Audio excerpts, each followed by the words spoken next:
మన ప్రభువును రక్షకుడైన యేసు క్రీస్తు అతి శ్రేష్టమైన నామాన్ని బట్టి ఈ ఉదయకాల హోసన్న దైవ సందేశాలనే కార్యక్రమం వింటున్న దేవుని బిడ్డలని మీకు శుభం కలుగునగాక.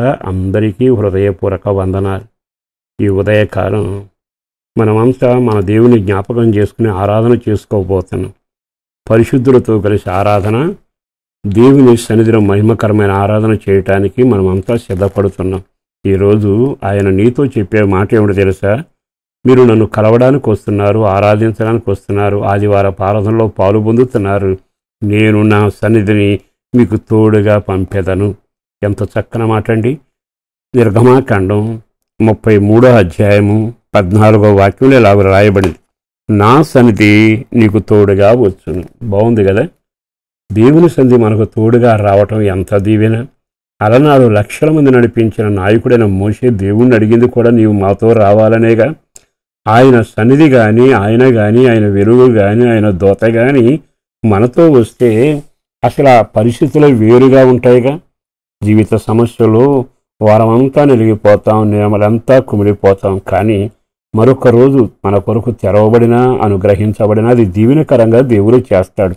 అందుకే ఈ రోజున కలిగిన నష్టాలైనా, చేసిన మేలులైనా తలంచుకుంటూ ప్రభువు దగ్గరికి వెళ్ళి ఆయన ఆలయంలో మోకరించి ఆరాధికులుగా నిలిచి ఆయన గణపరచడం మొదలు పెడితే, ఆహా, ఎన్ని గొప్ప కార్యాలు జరగాలో అన్ని గొప్ప కార్యాలు చేస్తాడు. అంటాడు కదా, నా సన్నిధి నీకు తోడుగా వస్తుంది.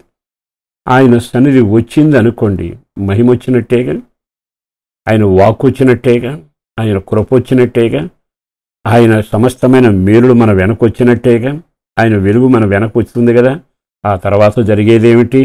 నీ మార్గాలన్నీ అనుకూలంగా మారతాయి. ఒకవేళ మారా అనేది ఎదురుగా వచ్చింది అనుకో, సన్నిధి తోడుగా ఉంది గనక తప్పనిసరిగా మారా మధురంగా మారుతుంది.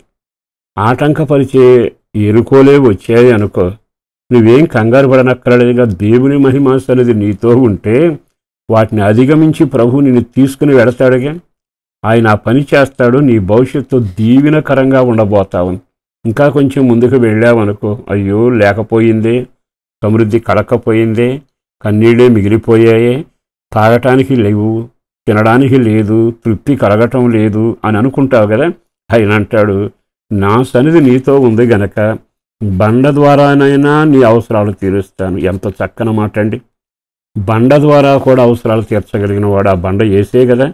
మరి ఈరోజు ఈ మాటలు విన్నాక ఆయన సన్నిధిగాను నీతో వస్తే, ఆయన కృప నీతో వస్తే, ఆయనే నీతో వస్తే, ఆయన దూతలు నీతో వస్తావా, ఏం అద్భుతం, ఎంత అద్భుతం. అట్టి కృప మీ కలగాలని ఒక సేవకుడుగా నేను కోరుకుంటున్నాను. అందుకని మనం సన్నిధికి వెళ్ళగలిగితే ఆయన సన్నిధి మనతో కూడా రాబోతుంది. మనం సన్నిధికి వెళ్లకుండా, ఆరాధన చేయకుండా, కృతజ్ఞత చెప్పకుండా ఏదో ఈరోజు ఆదివారం హాయిగా కాస్త తిని పడుకుందాం, నెమ్మదిగా ఉందాం అని అనుకుంటే తెలియకుండా నష్టపోతావుగా. కనుక నీవు ప్రతిరోజు కష్టపడే దానికంటే రెట్టింపు ప్రతిఫలం ఇక్కడ కలగబోతా ఉంది. ఆయన సన్నిధికి వెళ్ళి చూడు, పరసంబంధమైన దీవెనలన్నీ నీ తల మీద కుమ్మరించబడతాయి. మార్గంలో నడుస్తాడు, గుప్పిలు విప్పుతాడు, బండల అవసరాలు తీరుస్తాడు, ప్రాకారాలు కూలుస్తాడు, నీ చికాకులను తొలగిస్తాడు, మనసునకు శాంతి కలుగ చేస్తాడు. రాత్రి రాత్రిగా ఉండదు, పగలు పగలగా ఉండదు. ఎందుకో తెలుసా? మేఘస్తంభం ఉంటుంది, అటేమో అగ్నిస్తంభం ఉంటుంది.